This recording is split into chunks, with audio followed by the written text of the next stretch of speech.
నేటి నుంచి పాలన మదనపల్లె జిల్లా కేంద్రంగా పాలన సాగుతున్న నేపథ్యం. ఈ నేపథ్యంలో ప్రస్తుతం మనం ఏదైతే అన్నమయ్య జిల్లా కేంద్రం, గతంలో అన్నమయ్య జిల్లా కేంద్రంగా ఉన్నటువంటి రాయచోటి ప్రాంతంలో ఉన్నాం. ఇక్కడ మనం గమనించవచ్చు, ఇక్కడంతా కూడా అధికారులు ఎవరూ లేని పరిస్థితి, అంటే ఒక రకంగా బోసిపోయిన పరిస్థితి.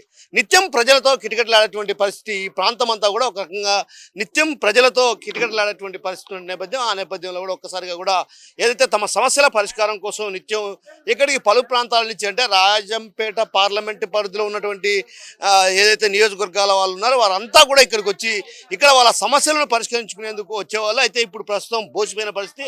అదేవిధంగా జిల్లా స్థాయి అధికారులతో పాటు అటు సిబ్బంది కూడా లేని పరిస్థితి, అంటే ఒక రకంగా వెలవెలబోయిన పరిస్థితి. అంటే ఒక రకంగా ఇక్కడ అవుట్ సోర్సింగ్ సిబ్బంది కూడా దాదాపు 19 మందికి పైగా ఇక్కడ పనిచేస్తున్నారు. వీరంతా కూడా ఒక రకంగా ఈ రోజు నుంచి వాళ్ళందరికీ కూడా జీవనోపాధి లేకుండా పోయిందనే చెప్పాలి. కేవలం ఎవరైతే అధికారులకు సంబంధించి అందరూ కూడా వెళ్ళిపోవడంతో ఒక్కసారిగా కూడా నిర్మానుష్యమైనటువంటి వాతావరణం కనిపిస్తుంది. అయితే అధికారులు వెళ్ళిపోయారు, కానీ ఇక్కడ ఉన్నటువంటి చిన్న చిన్న కింది స్థాయి సిబ్బంది తప్ప మినహా ఎవరూ లేని పరిస్థితి. అంటే ఈ నేపథ్యంలో మనతో మాట్లాడడానికి, అసలు జిల్లా కేంద్రం ఇక్కడి నుంచి మార్చడానికి కారణాలు వేరే విషయాలు పక్కన పెడితే అసలు పాలనా వ్యవస్థకు సంబంధించి ఎలా ఉంది ఏంటన్నటువంటి విషయం అడిగి తెలుసుకునేందుకు మనతో పాటు ఒక వ్యక్తి ఉన్నారు. ఆయన అడిగి తెలుసుకునే ప్రయత్నం చేద్దాం. చెప్పండి నా, ఎలా ఉంది ఈరోజు? ఇది అన్నమయ్య జిల్లా వచ్చింది. కథ పితామహుడు అన్నమయ్య పేరుతో గొప్ప వెంకటేశ్వర స్వామి భక్తుడి పేరుతో పెట్టడం జరిగింది. ఈరోజు ఎక్కడైతే అన్నమయ్య జన్మించారో తలపాకలో, అక్కడ అదేవిధంగా ఈ ప్రాంతంలో రాయచోటి ప్రాంతంలో కూడా ఆయన గతంలో సంచరించారు. ఆ పేరు పెట్టడం జరిగింది. ఇప్పుడు ఇక్కడ ఏదైతే ఈ అన్నమయ్య జిల్లా కలెక్టర్ కార్యాలయం ఉందో, ఈ కార్యాలయానికి గతంలో 3 దారులు ఉండేటివి. ప్రధాన దారిలో అటు పక్కన ఉండే దారిలో ప్రజలు కానీ అందరూ అధికారులు కానీ పోయేవాళ్ళు.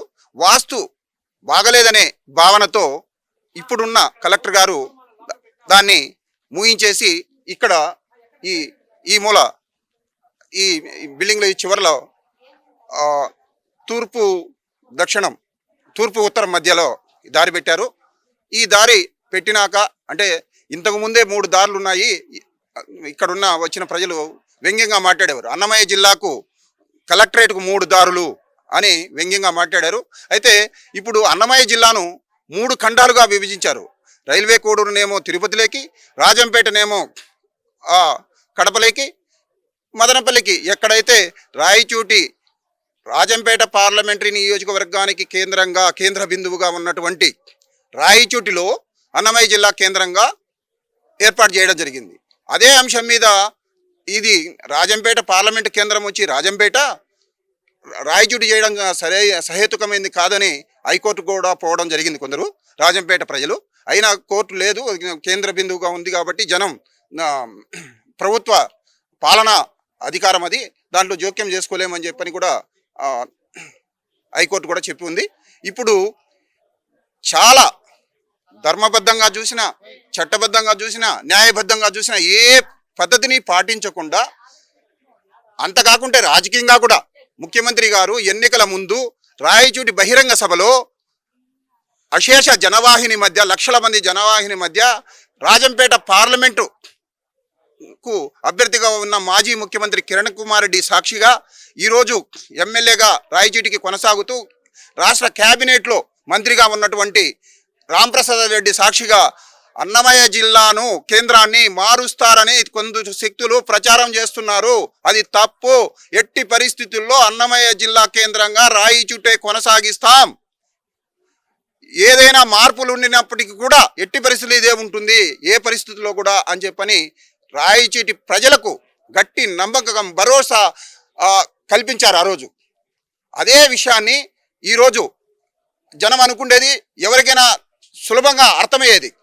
మొట్టమొదటేమో నోటిఫికేషన్ ఏమి ఇచ్చారు, అన్నమయ్య జిల్లాలో మదనపల్లిని కొత్త జిల్లాగా ఏర్పాటు చేస్తాం, పుంగనూరుని తీసుకొచ్చి దీనిలో కలుపుతాం, ఈ 4 నియోజకవర్గాలతో అన్నమయ్య జిల్లా మదనపల్లి జిల్లాను ఏర్పాటు చేస్తాం, మదనపల్లి జిల్లా కేంద్రంగా మదనపల్లి ఉంటుంది, ఈ అన్నమయ్య జిల్లా రాయచోటి, రాజంపేట, కోడూరు ఉంటుంది.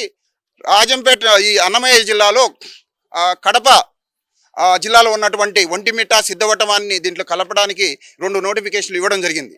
అయితే తీరా నిన్న 28వ తేదీన ప్రైమరీ నోటిఫికేషన్ అని చెప్పి నోటిఫికేషన్ ఇచ్చే దాంట్లో అన్నమయ్య జిల్లా కేంద్రంగా రాయచోటి నుండి మదనపల్లికి తరలిస్తున్నామని చెప్పని ఉన్నపళంగా ఇవ్వడం, ఇప్పుడు చట్టం కనీసం దేనికైనా చట్టానికి ఒక నోటీస్ ఇస్తారు జనరల్గా. నోటిఫికేషన్ మిగతా వాటికి ఇచ్చినట్టు దీనికి కూడా నోటిఫికేషన్ అనేది ఇవ్వాలి కదా, జన అభిప్రాయం సేకరణ తీసుకోవాలి కదా జన అభిప్రాయానికి. అది ఏమీ పాటించలే. ఆ రకంగా అంటే చట్టాన్ని ఉల్లంఘించారు. రాజకీయంగా అంటే నువ్వు ఏదైతే మాట చెప్పావో, రాజకీయంగా జనానికి ఏదైతే చెప్పావో ఆ మాటని తప్పావు, మోసం చేశావని ఈ ప్రాంత ప్రజలు అనుకుంటున్నారు. ముఖ్యమంత్రిగా నువ్వు చేసేది ఇన్నేండ్ల రాజకీయ అనుభవం ఉండేవాడివి, దేశస్థాయి రాజకీయాల్లో కీలక పాత్ర పోషించిన వ్యక్తివి. ఈ రోజు కూడా నీ పాత్ర కీలకంగా ఉంది. ఇటువంటి వ్యక్తిగా ఉండి విశేష పరిజ్ఞానం ఉన్న వ్యక్తి ఈ రాయచోటి ప్రాంత ప్రజలకు మోసం చేసినట్టు కాదా? ఇది 100% ఇది మోసం చేసినారనే ఈ ప్రాంత ప్రజలు అనుకుంటున్నాం. దేశంలోనే అత్యంత వెనుకబడిన కరువు ప్రాంతం ఏది అంటే రాయలసీమ అంటాం. ఆ రాయలసీమలో అనంతపూర్ తర్వాత అనంతపూర్ పోల్చిన కరువు పరిస్థితులుగా రాయచోటిలో ఉన్నాయి. అనేక కరువులు వచ్చాయి. 1952లో పండిట్ జవహర్లాల్ నెహ్రూ మద్రాస్ రాష్ట్ర గవర్నర్ రాజగోపాలాచారి అటువంటి వారు కూడా ఈ ప్రాంతానికి కరువు ప్రాంతానికి పర్యటించిన నేపథ్యం ఉంది. ఈ కరువు ప్రాంత అభివృద్ధికి చేయకపోతే ఈరోజు ఈ ప్రాంతంలో ఎంత ఆవేదన ఉందంటే అంత ఉంది. ఈ ప్రాంతంలో కరువు బాధితులుండి జనానికి వెనకబడి కరువు దాడులు కూడా జరిగాయి. నక్సలైట్ల వృద్ధి జరిగింది, నక్సలిజం పెరిగింది ఈ ప్రాంతంలో. అప్పుడు కరువు దాడులు కూడా జరిగాయి మొన్న. అంటే ఈ ప్రాంతాన్ని, ఈ విషయాన్ని కన్సర్న్ తీసుకోకుండా ముఖ్యమంత్రి చంద్రబాబు నాయుడు గారు నిర్దాక్షిణ్యంగా విభజించడం అనేది చాలా చాలా బాధాకరమైన విషయం. ఈరోజు ముఖ్యమంత్రిని మేము ప్రార్థిస్తున్నాం ఏంటంటే, అయ్యా పునరాలోచించు.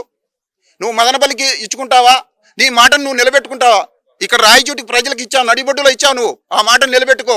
నువ్వు మాట తప్పింది కాక మా రాముడు, మా రాయచోటి ఎమ్మెల్యేకి గెలిచిన రాముడు మాట తప్పడు, మడమ తిప్పుడు, రామబాణమైన గురి తప్పుతుందేమో కానీ ఈ రాముడు మాట తప్పుడు అని ఈ ప్రాంతంలో ఉండే జనం ఆయన దగ్గర ఆపద్దలు ఆడిస్తున్నావు, ఆయన దగ్గర మోసం చేపిస్తున్నావు, తప్పుడు మనిషిగా సృష్టిస్తున్నావు, మా రాయచోటి ప్రజల ఆత్మగౌరవం మీద దెబ్బతీస్తున్నావు.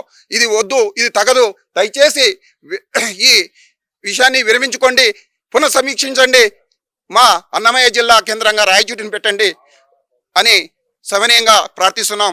మా రాయచోటి ప్రజల మనోవేదన, ఆత్మగౌరవం అన్నింటి మీద కూడా మీరు దెబ్బ కొట్టిన వాళ్ళు అవుతారు. నీకు ఈ రాయచోటి ప్రతి గడప నీకు తెలుసు. బై ఎలక్షన్లో నువ్వు తిరిగావు, ప్రతి ఇల్లు నీకు తెలుసు. చంద్రబాబు నాయుడు గారు నీకు తెలియని సంగతి ఏమీ లేదు రాయచోటి గురించి. ఇంటింటా తిరిగావు, నీకు తెలుసు.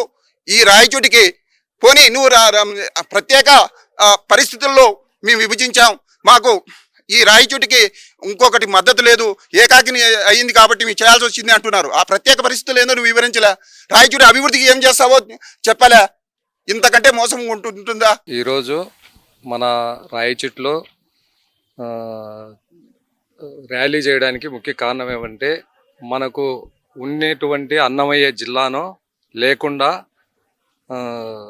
మదనపల్లికు ఇచ్చేసి మన రాయచోటికి అన్యాయం జరిగింది. జగన్మోహన్ రెడ్డి మన శ్రీకాంత్ అన్నకు గౌరవించి మంత్రి పదవి అనేది కూడా ఆశించకుండా రాయచోటి జిల్లా కావాలని, రాయచోటి అభివృద్ధి చెందాలని, రాయచోటి వెనుకబడిన ప్రాంతం అయ్యి చాలా ఎక్కువగా కరువు ప్రాంతంగా ఉండడం వల్ల దీనికి జిల్లా అయితే ఇది బాగా అభివృద్ధి అయితే కనుక పేద ప్రజలు కానీ, ఒక రైతులు కానీ, ఒక ఎంప్లాయీస్ కానీ అందరూ కూడా బాగా సుభిక్షంగా ఉంటారని చెప్పినని జిల్లాని సాధించిన తర్వాత ఆఫీసులన్నీ సెట్ చేసి రోడ్లు బాగు చేసి అన్నీ చేసిన తర్వాత ఇప్పుడు వచ్చిన కూటమి ప్రభుత్వము అన్యాయంగా, దుర్మార్గంగా రాయచోటిని ఇచ్చేసి ఒక మంత్రిగా వండుకొని టీడీపీ తరఫున మంత్రి ఉండి, ఒక జిల్లా అధ్యక్షుడిగా ఉండి, ఇద్దరు ఉండి కూడా మన రాయచోటిని అన్యాయంగా జిల్లా లేకుండా వాళ్ళ స్వలాభం కోసమో వాళ్ళ ఇది కోసమో రాయచోటిని తాకట్టు పెట్టేసి చాలా అన్యాయం అయితే జరిగింది. అందుకని ఈరోజు మా వైఎస్ఆర్ పార్టీ శ్రేణులు, యువకులు అందరూ కూడా వచ్చి ర్యాలీలో పాల్గొని మదనపల్లె మాకొద్దు రాయచోటే ముద్దు అనే నినాదంతో ర్యాలీ చేయడం జరిగింది. ఈరోజు రాయచోటికి బ్లాక్ డే అని చెప్పవచ్చు. గత ప్రభుత్వంలో ఈ పార్లమెంటరీ కాన్స్టిట్యూషన్లో ఒక జిల్లా చేయాలనే ఉద్దేశంతో ఆలోచన చేసి టెక్నికల్ ఎక్స్పర్ట్స్ మేధావులందరితో చర్చించిన మీదట మధ్యంగా అన్ని తాలూకా కాన్స్టిట్యూషన్లకి రాయచోటి అయితే బాగుంటుంది, ఇక్కడ వెలిగిల్లు రిజర్వాయర్తో నీటి సమస్య తీరిపోతుంది. ఇప్పటికే 3 NHలకు మధ్యలో ఉంది ఇత్యాది అన్నీ కూడా పరిశీలన చేసిన జిల్లాను అర్ధాంతరంగా చిన్న పసిపాపను గొంతు పిసికినట్టు ఈ శాడిస్టు ప్రభుత్వం రద్దు చేయడం అనేది చాలా శోచనీయము. ఇది ఈ ప్రాంత వాసులకే కాదు, మానవత్వం ఉన్న ఎవరికైనా చెల్లించే విషయంగా పరిగణించవచ్చు. ఇప్పటికే ఆయన కృష్ణా జలాలు మొట్టమొదట రాయచోటి ప్రాంతానికి రావాలా, అది అంచనా వేసినప్పుడు ప్రపోజ్ చేసినప్పుడు రాయచోటిని వదిలి కుప్పానికి నేరుగా ఆయనకున్నటువంటి అధికార మదంతో కొన్ని 100 కోట్లు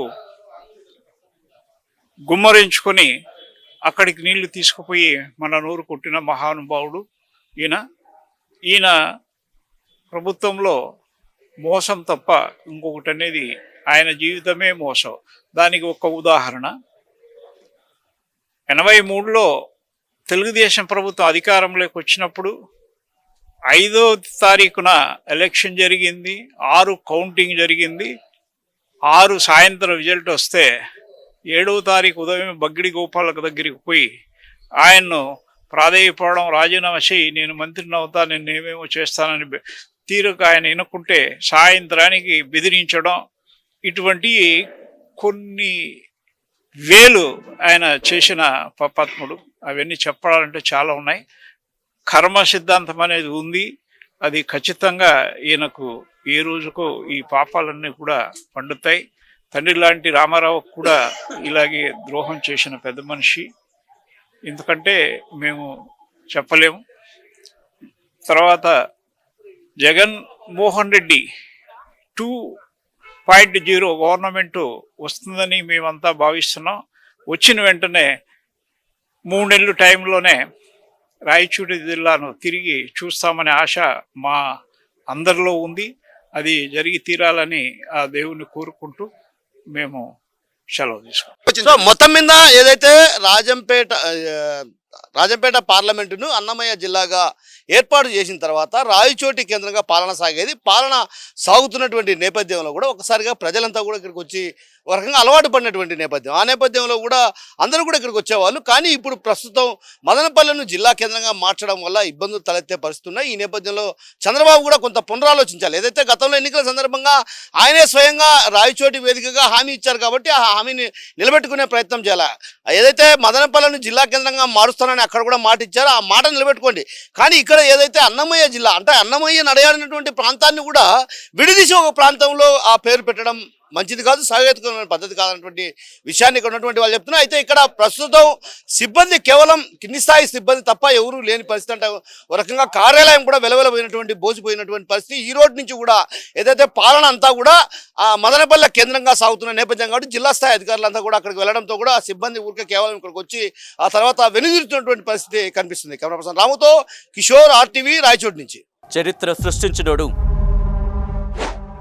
ఇప్పుడు ఆ చరిత్రని తిరగరాయబోతున్నాడు. అబద్ధాల గోడల్ని బద్దలు కొట్టి నిజాలను రాగా మీ ముందుంచబోతున్నాడు. నిజమైన వార్తల కోసం వెంటనే డౌన్లోడ్ చేసుకోండి రా యాప్ని.